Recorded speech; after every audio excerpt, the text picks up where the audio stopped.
আসসালামু আলাইকুম। আগামী ২৩শে জুন অর্থাৎ ৩ দিন পরেই আওয়ামী লীগের প্রতিষ্ঠা বার্ষিকী।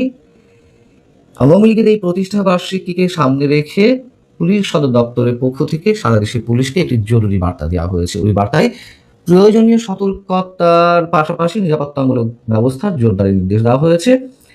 কিন্তু ওই চিঠিতে এমন কিছু বক্তব্য রয়েছে যা পুলিশের কোনো চিঠিতে এর আগে আর কখনো দেখা যায়নি।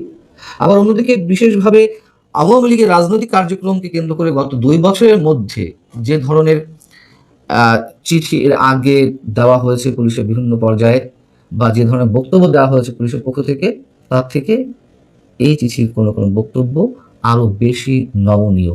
আসলে বিষয়টি কি ঘটতে যাচ্ছে ২৩শে জুন? চিঠিতে যেটি বলা হয়েছে, মূল যে বক্তব্যটি সেটা হচ্ছে যে আওয়ামী লীগের প্রতিষ্ঠা বার্ষিকী উপলক্ষে সেদিন দলটির তরফে দেশের বিভিন্ন জেলায় দলীয় কার্যালয়ে পতাকা উত্তোলন এবং প্রতিষ্ঠা বার্ষিকীর ব্যানার নিয়ে প্রকাশ্যে মিছিল হতে পারে। এর ফলে দেশের অন্যান্য রাজনৈতিক দল বিশেষ করে এনসিপির নেতাকর্মী ও বৈষম্য বিরোধী ছাত্রদের সাথে সংঘর্ষ তৈরির আশঙ্কা রয়েছে। এইবারে যে কথাটি এখানে উল্লেখ রয়েছে যে পাশাপাশি তাদের কর্মকাণ্ডে বাধা দিলে আইন শৃঙ্খলা বাহিনীর উপর ক্ষুব্ধ হতে পারে বলেও আশঙ্কা করা হচ্ছে। এই যে শেষের লাইনটি, এটি মোর সিগনিফিকেন্ট।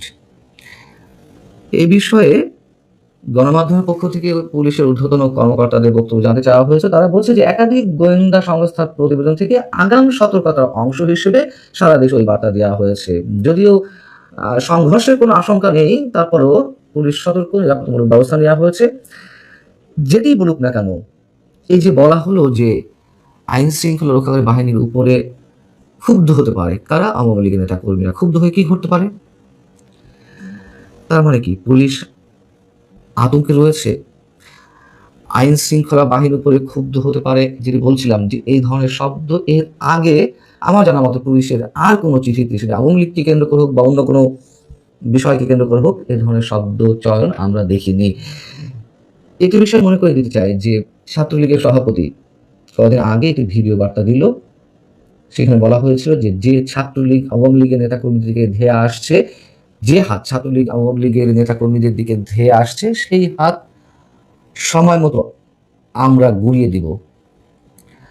বাস্তবতা কি তাই বলছি? তেমন কোনো অনাকাঙ্ক্ষিত সময় আমাদের জন্য মানে আবারও অপেক্ষা করছে? বাস্তবতা যা চলছে তা থেকে সে ধরনের আশঙ্কা হতেই পারে। এবং একথাও তো সত্য যে পুলিশের মনোবল এখনো সঠিক জায়গায় আসেনি। পুলিশের মনোবলে এখনো যথেষ্ট পরিমাণ ঘাটতি। একদিকে পুলিশ হত্যার বিচার হয়নি। ২০২৪-এর ৫ আগস্টকে কেন্দ্র করে যে শত শত পুলিশ হত্যাকাণ্ডের শিকার হয়েছে বলে অনেকে দাবি করেন, সেই পুলিশ হত্যার বিচার বিএনপি করবে না, জানিয়ে দিয়েছে। সরকারের পক্ষ থেকে জানিয়ে দেওয়া হয়েছে। দায় মুক্তি দেওয়া হয়েছে এসব ঘটনাকে কেন্দ্র করে যারা পুলিশ হত্যা করেছিল তাদেরকে দেওয়া হয়েছে। সেই বৈষম্যবিরোধী ছাত্র আন্দোলনের নেতারা যারা সামনের সারিতে ছিল বা এর সঙ্গে জড়িত, দায় মুক্তি দেওয়া হয়েছে। অর্থাৎ এই ধরনের ঘটনা যদি ভবিষ্যতে ঘটে, যাই ঘটাক না কেন, পুলিশ তার কোনো বিচার পাবে না। আবার অন্যদিকে পুলিশের সংস্কৃতিতে, পেশাগত জায়গার সংস্কৃতির কথা বলছি, সেখানে কি কোনো পরিবর্তন এসেছে? আসেনি। এখনো তো অনেকের কাছে মনে হয় যে পুলিশকে এখনো সরকারের লাঠিয়াল বাহিনী হিসেবেই কাজ করে যেতে হচ্ছে। আবার অন্যদিকে আওয়ামী লীগের, ছাত্রলীগ, যুবলীগের নেতাকর্মীরা বেপরোয়া হয়ে উঠছে। গত কয়েকদিন আমরা তো সারা দেশে, কয়েকদিন মানে বেশ কিছুদিন ধরে একের পর এক মিছিল প্রকাশ্য হতে দেখছি। আগে দেখতাম যে হেলমেট পরে কোনো রকম ঝটিকা মিছিল দিয়ে, ব্যানার নিয়ে, দৌড়ঝাঁপ দিয়ে পালিয়ে যেত। কিন্তু এখন প্রকাশ্যেই আসছে একে একে সারা দেশের নেতাকর্মীরা। এমনকি পুলিশের সামনে দিয়েও তারা প্রকাশ্যে মিছিল নিয়ে চলে যাচ্ছে। কোথাও কোথাও পুলিশ দাঁড়িয়ে থাকতে বাধ্য হচ্ছে। মহাখালীতে ২ দিন আগে আওয়ামী লীগের যে মিছিল, সেই মিছিল থেকে আবার ককটেল ফোটানো হলো। এমনকি গণভবনের সামনে দিয়েও প্রকাশ্যে যুবলীগের মিছিল হলো। এইগুলো হওয়ারই কথা। অনেক আগে থেকেই বলে আসছি যে এইভাবে আওয়ামী লীগ রাজনৈতিক কার্যক্রম যেভাবে নিষিদ্ধ করে রাখা হয়েছে, এইভাবে আজীবন যে দলটির নেতাকর্মীরা মানে এই আইনের প্রতি শ্রদ্ধাশীল থেকে তারা বসে থাকবে এমনটি মনে করার কোনো কারণ নেই। এবং তাদের পিঠ যখন দেয়ালে ঠেকে যাবে তখন তারা বাধ্য হয়ে সামনের দিকেই আসবে। এটিই বাস্তবতা। এটি যে কারো ক্ষেত্রেই বলা যায়। বিএনপি যদি হতো বিএনপি ক্ষেত্রেও বলা যেত। ইউনূস সরকারের বিরুদ্ধে আমরা দেখেছি জনমনে ক্ষোভ বাড়তে লাগলো, জনরোষ তৈরি হতে লাগলো। ফ্যাসিস্ট ফ্যাসিস্ট বলে যেভাবে মবতন্ত্র কায়েম করা হয়েছিল, যেভাবে আওয়ামী লীগের সাধারণ নেতা কর্মীদের ঢালাওভাবে গ্রেপ্তার করা হচ্ছিল, তাদের উপর মব চালানো হচ্ছিল, ঘর বাড়ি জ্বালিয়ে দেওয়া হচ্ছিল, যারা আওয়ামী লীগ করে না তারাও তো বিক্ষুব্ধ হয়ে উঠছিল। কি শুরু হলো দেশে, এমন প্রশ্ন সবার ছিল। বিএনপি সরকারের বিরুদ্ধেও এই ধরনের বিক্ষোভ, জনবিক্ষোভ সৃষ্টি হতে পারে, এই বক্তব্য আমার না, এটি খোদ লন্ডনের ঐতিহ্যবাহী চ্যাথাম হাউসের একটি প্রতিবেদনও সেই বক্তব্য উঠে এসেছে।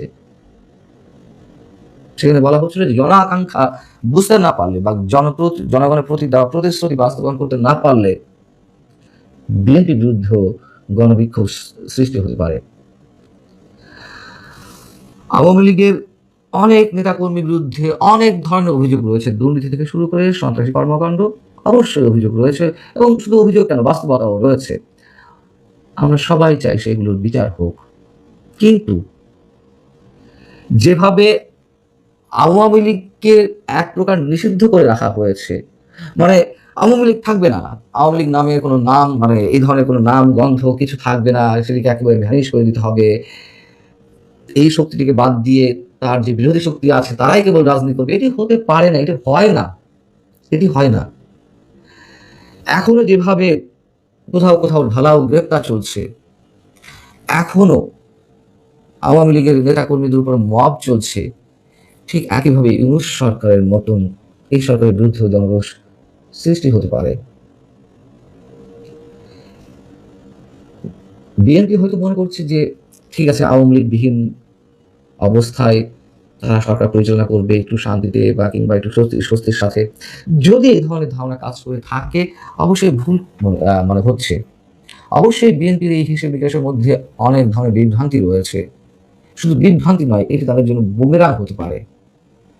এই সহজ বিষয়টি কেন বিএনপি বুঝতে পারছে না আমরা জানি না। বরং যে অবস্থায় বিএনপি যাচ্ছে, তাতে করে আওয়ামী লীগ যদি তার প্রধান রাজনৈতিক শক্তি হয়ে থাকতো, এর বাইরে বিএনপির মূল প্রতিদ্বন্দ্বী হিসেবে যারা দাঁড়াচ্ছে সেটি আরো ভয়ঙ্কর হবে। এটির জন্য কোনো জটিল সমীকরণ মেলানো দরকার নেই, এমনিতেই বোঝা যায়। ভালো থাকুন সবাই, আল্লাহ হাফিজ।